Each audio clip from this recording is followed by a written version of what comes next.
guys, how's everyone doing? So I was sitting in my bed for probably a little bit longer than I should have, and I had an epiphany of what I want my next video to be. I have a little brief thing in my head. I'm going to try to get it down on paper. I'm going to eat first and then get to the desk and I'll explain. Okay, so the idea I had was basically, I guess, about my life and then sort of how I come up to the point where I have the dream that I have, basically. That's bare minimum of the idea I had. Because, you know, this channel is about a lot of things, but one of them is just to practice and learn how to story tell, and then also the editing part of it, the music and stuff like that, put it all together. And these daily videos are great and all, but they're more to keep me consistent, less so to practice. I can do some edits in there and do some music and stuff like that to sort of learn the basics, but they're not going to teach me loads. And I feel like now when I edit these videos, it's quite bare minimum when it comes to how much I know. You know, I'm not pushing myself every day to learn something new on the program, but I'm really quick with it now, and I've felt like I'm good enough, really, when it comes to these daily videos. I had a video in mind before this, and I don't know whether I've just got bored of it or maybe I've left it too long, which is quite a common theme with me. If I leave something for too long, I find it very hard to get back into it.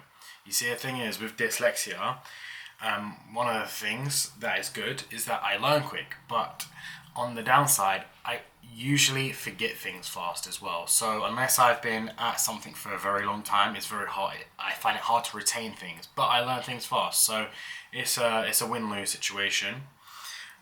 So that's partly why the reasons I do these videos, so that I can sort of carry on just trying to get it into my brain, because right now I know it like that, but if I take a week off and come back, I'm like, what do I do? But if I do this for a few years, it'll be in there for life, you know, and I'll be secured. But I need to do that for it to be the reality. So I'm gonna talk about how I plan out a video, because again, this channel is also a reflection of how far I've come. And so I thought I'd talk about how I plan a video and how different it would be in the future. So I would normally have an idea, I would write the script. I have most of the time a lot of visuals in my head of how I want something to look, and it's hard to convey that even onto a computer, but it is a lot easier than on paper.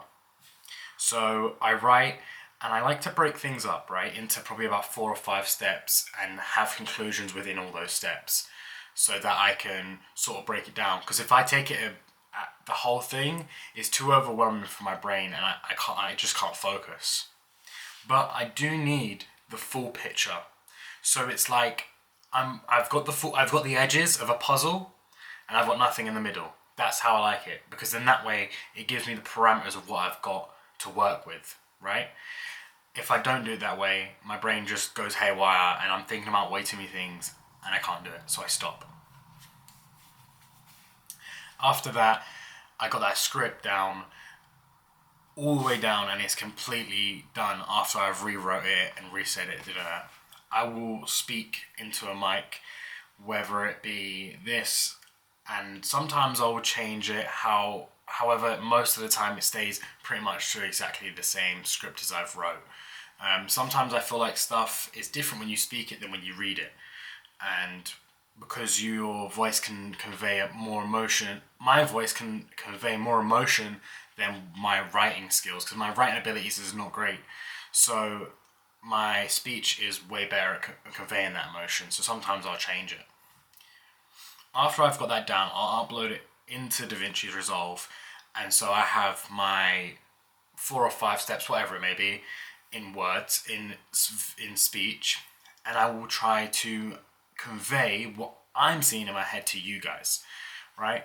And that takes a lot of time, and sometimes, again, when I have that visual, sometimes I'll see something else that I think that's way better to convey it like that. After I've got all my visuals done, I will then try to add the things that I know I want in there, the little sound bites, the clips, because those are little things that are so easy, right? Those little sound bites are sometimes very easy. And it's nice to have also an audio cue and a visual at the same time. Even though I'm speaking, it's also nice to have that little bit of sound in there, I think, for the ears. And then music is normally the hardest thing, purely because it's so hard to find copyright-free music right now. I'm not buying a subscription to anything at this point in time. In the future, this will probably be completely different, and I'll probably love just surfing through loads and loads and loads and loads of music. But right now, music for me is so important, but it's so hard to find. So I try to minimalize as much of it as possible, but I would love to put more music into the background of things, especially like build-ups to certain events, or maybe like a sad moment or a really fast-paced exciting moment. I'd love that stuff so much. After all that, I'll review it and see what I hate about it, right? So I will watch the video or whatever I've made and go, okay, that is rubbish. Should we cut that out? Or can we improve it by just maybe trimming it down or switching it around or whatnot, or even adding to it? And I'll do that. I'll do that a few times and I'll look through it again.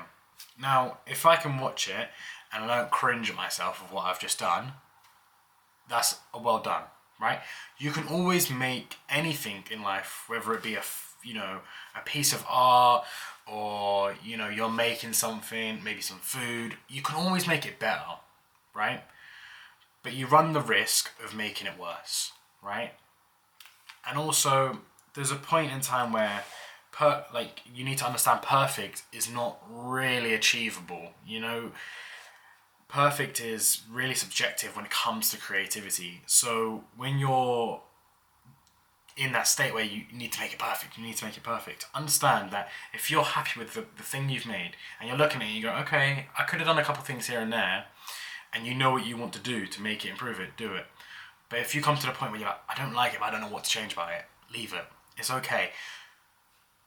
Move on to your next piece, because if you carry on staying on that one piece, there's so many skills of what you're not learning on the new piece. Because when you start the new piece, you're going through all those skills again, or you're learning a lot more than if you were to just stay on this one piece of whatever you're doing, right?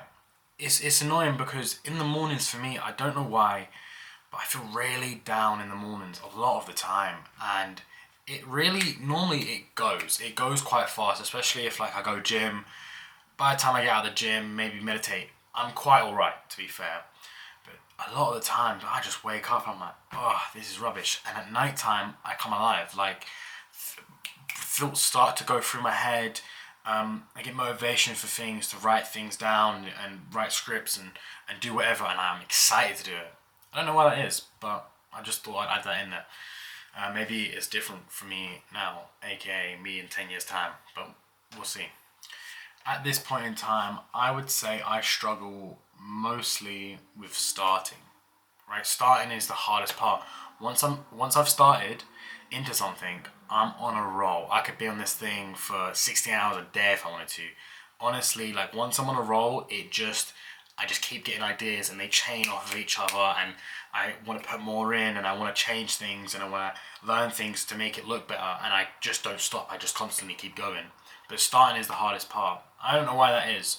Maybe it's because I think of an idea and I go, no, it's not good enough, and I don't pursue it. But hopefully I can get over that, and hopefully in 10 years' time from now, I can just have an idea, start it, and halfway through, if it's rubbish, then we'll get rid of it and we'll start anew.